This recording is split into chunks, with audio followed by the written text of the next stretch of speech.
Have you ever felt emotions that weren't entirely yours, yet lived inside your body as if they were? Moments when you walk into a room and, without a word spoken, your chest tightens, your heart aches, or your mood shifts, as if you're absorbing something invisible, something that others can't feel but you can't ignore. If so, this may be your soul whispering its truth. You are a healer, even if you don't yet call yourself one. You see, healing is not always a profession or a title. It's a vibration, a field, an invisible current that moves through certain souls who came here with a very specific purpose: to restore balance where energy has been fragmented. And that purpose doesn't announce itself with fanfare or fame. It comes quietly, disguised as sensitivity, empathy, exhaustion, and longing.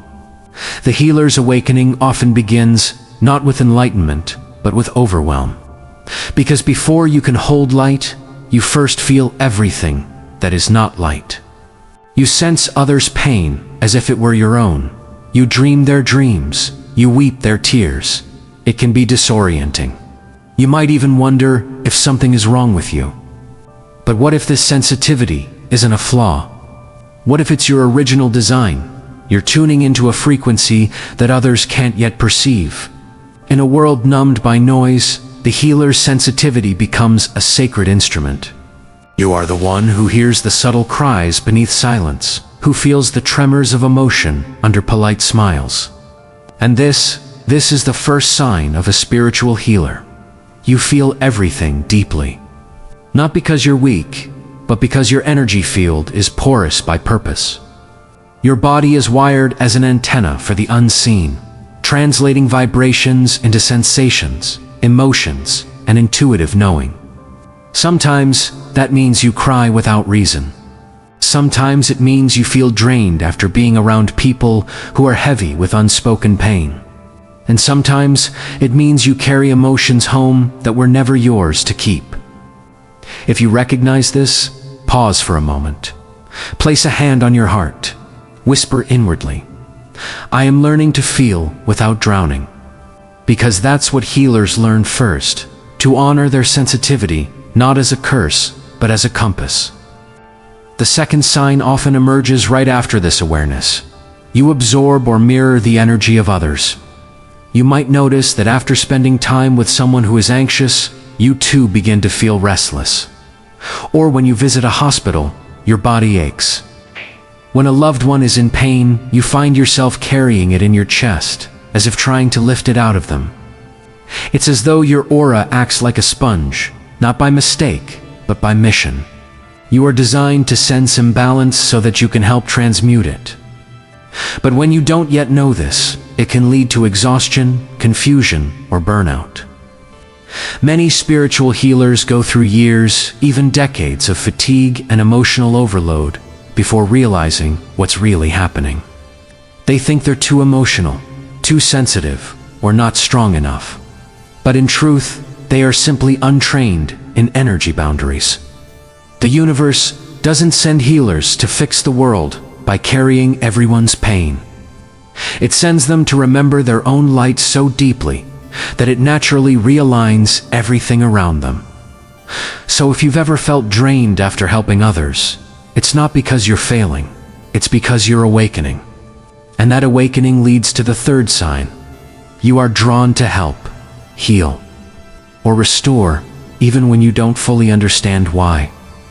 From childhood, you may have felt an inner pull toward those who suffer, the wounded animals, the friend who cried silently at lunch, the stranger whose sadness you couldn't walk past.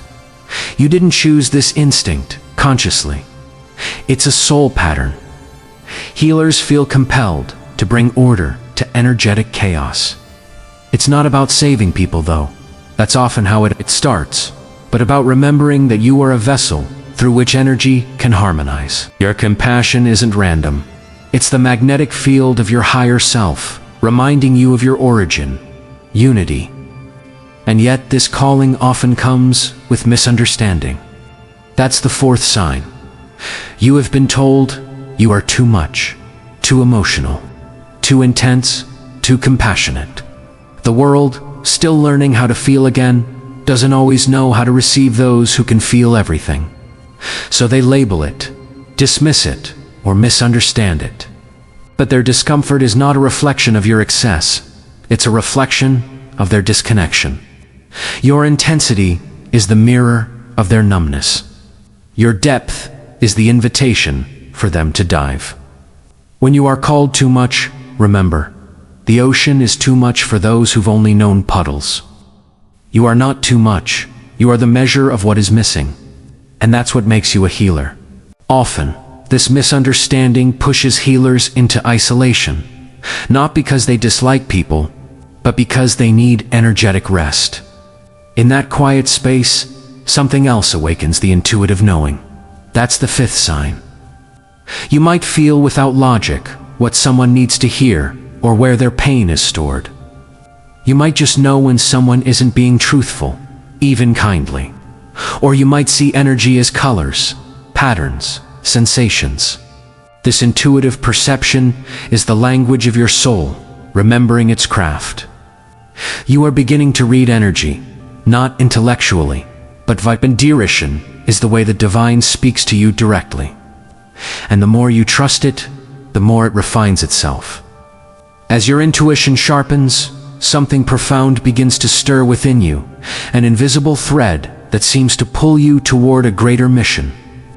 This is the sixth sign that you are a spiritual healer.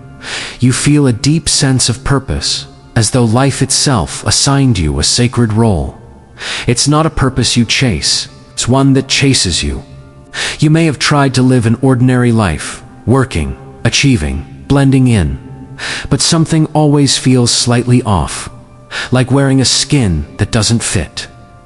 You sense that you came here for something more than survival.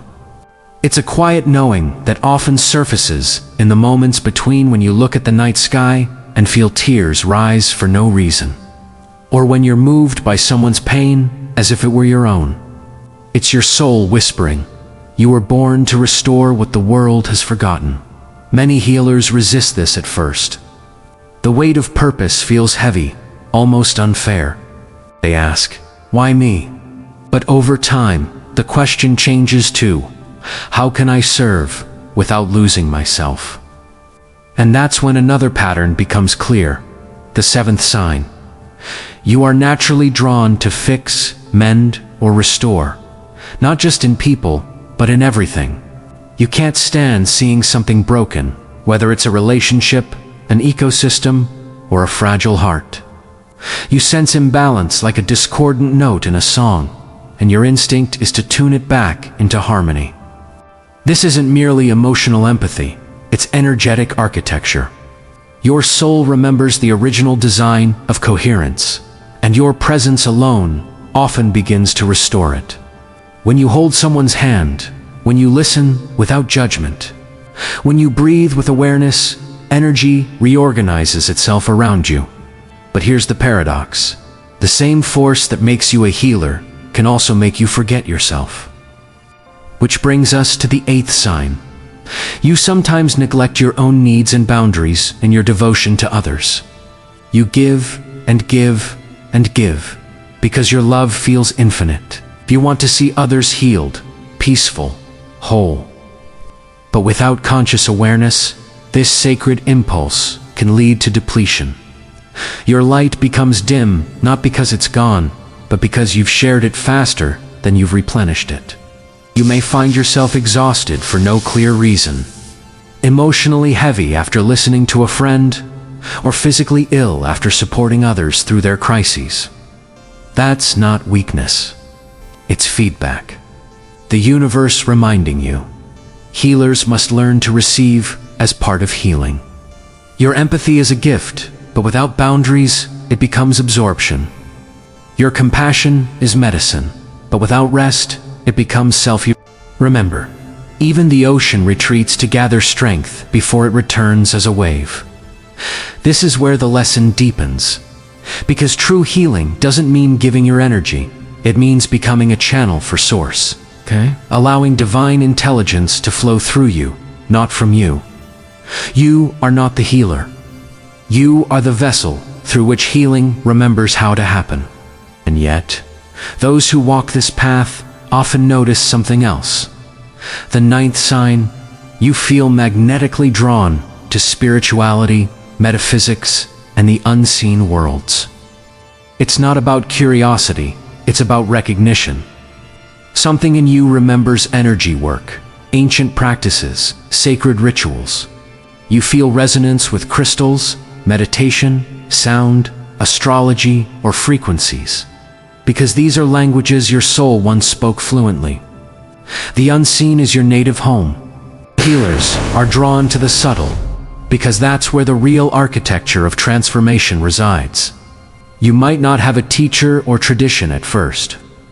Your body becomes your classroom, your emotions, the curriculum. You begin to understand that everything is vibration, and when vibration shifts, reality follows. That realization changes how you live. You no longer see pain as punishment, but as a message. You no longer see chaos as failure, but as recalibration. You begin to trust that every breakdown holds the seed of breakthrough. And then, often suddenly, comes the 10th sign, the one that marks you as an advanced soul in this field of healing. You live in cycles of burnout and renewal. You may notice that your energy waxes and wanes like the moon. Periods of intense giving are followed by emptiness, solitude, even illness. It's not random. It's a pattern, the pulse of a healer's initiation. Because to hold light for others, you must regularly return to the darkness within yourself, to clear, to rest, to remember. Every healer experiences this descent. It's the sacred night of the soul, not a punishment, but a purification. When you feel lost, heavy, or uncertain, it's not because your light has disappeared, it's because it's being refined. Burnout is the body's language saying, you cannot pour from an unfilled cup. Renewal comes when you surrender the idea of being the savior and allow yourself to be held by the same source you offer others. It's the alchemy of restoration, learning that healing happens not through force, but through presence. Your burnout becomes the womb of your rebirth. Your stillness becomes the medicine that refills your aura. And in that moment, you realize something profound. The healer's path is not about fixing anyone. It's about remembering wholeness. You're not here to rescue the world. You're here to resonate with it until it remembers its harmony. So when you feel tired, rest. When you feel empty, breathe. When you feel alone, know that the field of other healers, seen and unseen, vibrates beside you, silently supporting your restoration. Because the truth is, you were never doing this alone. You are part of a larger healing network, a luminous grid of souls across the planet who, through their compassion, are weaving coherence back into humanity's frequency. When you cry, another healer somewhere feels release. When you forgive, another heart opens. When you rest, the earth breathes easier. That's how sacred this path is. There comes a moment on every healer's path when the signs begin to connect. When you realize this was never random. Your sensitivity, your empathy, your fatigue, even your loneliness. All of it was part of an ancient agreement. A soul contract. Long before you arrived in this body, you said yes to remembering light within shadow. You chose to enter a world of fragmentation so you could embody wholeness. And that choice, that courageous descent into density, is what defines the healer archetype. To be a healer is to walk between worlds. You exist at the edge of spirit and matter, where energy becomes form, where emotion becomes transformation. It's why your life has never been simple. Healers live their initiations through their own wounds. The universe teaches you healing by allowing you to experience what must be healed. You learn compassion through heartbreak. You learn energy boundaries through exhaustion. you learn light through darkness. In that sense, your pain is not punishment, it is training. Every tear you've shed has been a sacred text written in the language of the soul. Each moment of despair has carved space within you, space that now holds light for others. This is the hidden truth. Your suffering was never wasted. It was sculpting you into a vessel. Healers carry the archetype of the wounded mystic, the one who walks into darkness, not to escape it, but to understand it from within. And through that understanding, they become the bridge. That's why people are drawn to you without knowing why. They feel safe in your presence. They feel seen even without words. Because your energy field whispers, I have been there too. You don't heal through instruction, you heal through resonance. Your frequency carries codes of remembrance. When someone stands near you, they begin to remember themselves. This is not power, it's presence. And presence is cultivated through authenticity. That's why healers cannot pretend. They cannot fake light. The energy field only strengthens when you are brutally honest with yourself, about your pain, your desires, your limits, your truth. This is what the universe teaches through the healer's path. Transparency is medicine. You are not asked to be perfect. You are asked to be real. The archetype of the healer is often mirrored in the cosmos. Through Chiron, the wounded centaur in astrology, who teaches healing because he could not heal himself. Chiron reminds us that healing is not about erasing pain, but about transforming its frequency. Your deepest wound becomes your greatest offering when it stops defining you and starts informing you. You don't need to fix what hurt you. You need to understand what it taught you about love. And once you understand that, your energy begins to shift from contraction to radiance. You no longer chase purpose, you embody it. You realize that healing is not something you do, it's something you are. Every conversation, every silence, every look becomes a transmission. Your mere existence begins to alter the field. And yet, even as you embody light, you remain human, fragile, emotional, uncertain. This duality is sacred. It keeps you humble, open, alive. Because the healer's power does not come from superiority, it comes from connection. Healers do not walk above others. They walk beside them, remembering together. That is the quiet miracle of your path. But this contract of light carries a crucial responsibility. The responsibility to care for your own energy field as tenderly as you care for others. Because the moment you forget yourself, your resonance weakens. Healing, after all, is coherence, and coherence begins within. So you learn the art of energetic hygiene, grounding your energy after sessions of emotional intensity, cleansing your field through nature, breath, water, sound, turning to silence, not as escape, but as recalibration. You begin to notice that solitude is not loneliness, it's sacred maintenance. In quiet moments, your frequency realigns. The chatter dissolves. The world softens. And in that stillness, you hear again the voice of your own guidance. Every healer has access to this inner counsel, the intuitive intelligence that speaks through sensations, images, synchronicities. It doesn't shout. It hums. You might hear it in a song lyric, in the way light filters through a window, in a sudden peace that follows confusion. It's your higher self speaking in the language of signs. The more you listen, the clearer it becomes. And eventually, you realize you were never healing anyone. You were remembering wholeness, and through that remembrance, others begin to remember too. The healer's contract is not about saving. It's about holding space for others to rediscover their own divine rhythm. You are not the fire. You are the hand that shields it from the wind until it burns on its own. So when you feel tired of carrying others, step back. When your compassion turns to fatigue, it's time to replenish. Because the highest service you can offer is your own alignment. Your alignment is your medicine. You are not here to prove your light, you are here to rest in it. That's the shift from doing to being that marks the true initiation of a healer. And when you reach this stage, the universe begins to move differently around you. Synchronicities accelerate. Manifestations become smoother. Not because you've gained power, but because you've become transparent enough for power to move through you. Healing then becomes effortless. A look, a word, a moment of genuine presence, and things shift.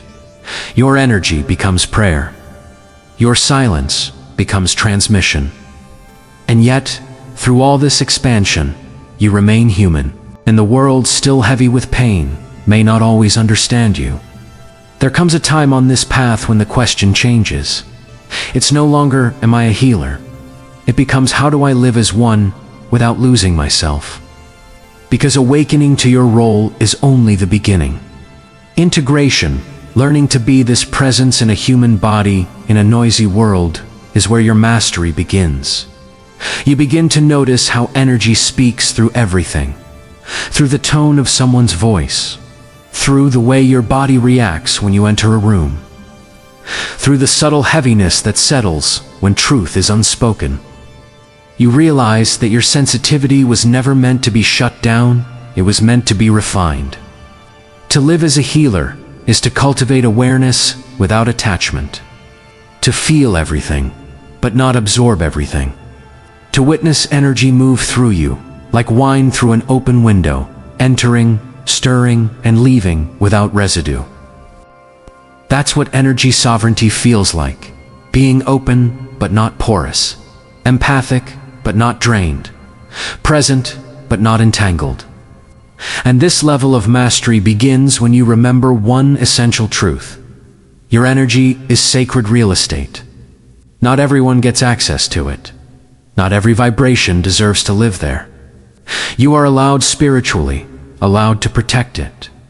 Protection doesn't mean isolation. It means discernment. You can still love without merging, still serve without sacrificing, still listen without losing yourself. True boundaries are not walls. They are membranes of light that keep your field coherent. When you set these energetic boundaries, something miraculous happens. Your healing power amplifies because your frequency stabilizes. And the more stable your field, the more the universe can use you as a channel of restoration. This is what mastery looks like. You stop reacting and start resonating. You stop trying to heal and instead allow healing to unfold through your presence. You become the eye of the storm, calm, still, radiantly neutral. And it's in that neutrality that your highest frequency emerges. The world feels this. Plants grow calmer around you. Animals approach without fear. Strangers open up to you with inexplicable trust. Not because you say anything special, but because your energy tells the truth. Your coherence becomes your calling card. Your peace becomes your purpose. And yet, the more you live this vibration, the more you'll sense the weight of collective pain. As humanity shifts, healers feel the tremors first, like tuning forks struck by invisible waves. When the planet is heavy, you might feel it as restlessness, sadness, confusion. This is not a failure of your light. It's an expansion of your empathy. But now, you are called to move differently. Instead of absorbing collective heaviness, you learn to transmute it through awareness. When you feel heaviness, you breathe. When you sense sorrow, you soften. When you encounter resistance, you remember. This too is energy returning to harmony. You stop fighting darkness. You start embracing integration. Because true healing doesn't banish shadow. It illumines it until it remembers itself as light. This is the quantum paradox of the healer's work. What you love transforms. So when you see the pain of the world, love it into coherence. When you witness injustice, love it without condoning it, Hold it in the awareness that everything is evolving toward balance. Your consciousness, aligned with compassion, is the most potent field on earth. And in those quiet moments of doubt, when you feel small or unseen, remember this: you are part of the healing field of life itself. Every time you choose empathy over indifference, you shift the planetary frequency. Every time you forgive instead of closing your heart, you alter the grid. Every time you rest and restore your own energy, you model a new way of being human. You are not separate from the Earth's evolution. You are its pulse. The healer's path is not glamorous. It's intimate, slow, luminous, and raw. It asks for honesty more than perfection, presence more than performance. It's a path of remembrance, a daily return to truth. So if you're listening to this and feeling seen, know this: you were never meant to live numb. You were designed to feel, to sense, to bridge heaven and earth through your being. Your sensitivity is not a weakness, it's your instrument of creation. Your empathy is not a flaw, it's your language of unity. And your exhaustion is not failure, it's the body asking for gentler rhythms of service. Healers are not here to escape the human experience. They're here to sanctify it. To make the ordinary sacred again, through awareness, through compassion, through presence. That is how the world transforms. You may never call yourself a healer aloud. You don't need to. The field already knows. Your energy announces it before your words do.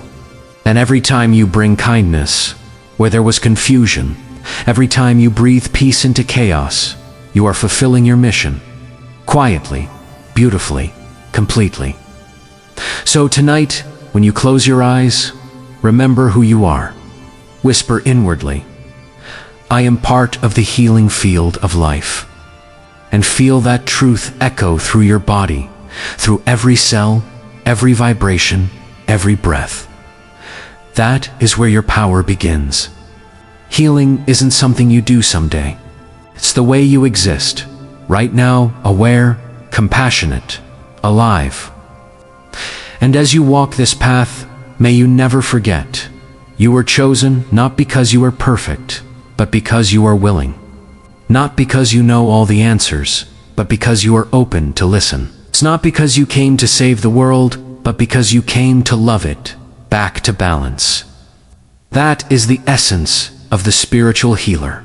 And if these words find you resonating, if something within you feels anciently remembered, then yes, you are one of them.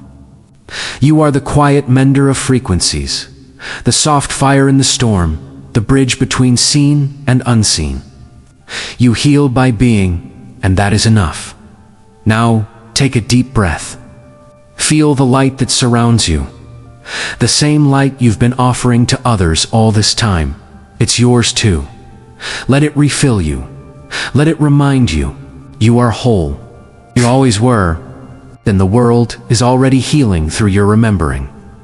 If this journey resonated, let your presence ripple outward. Share it, speak it, breathe it, live it.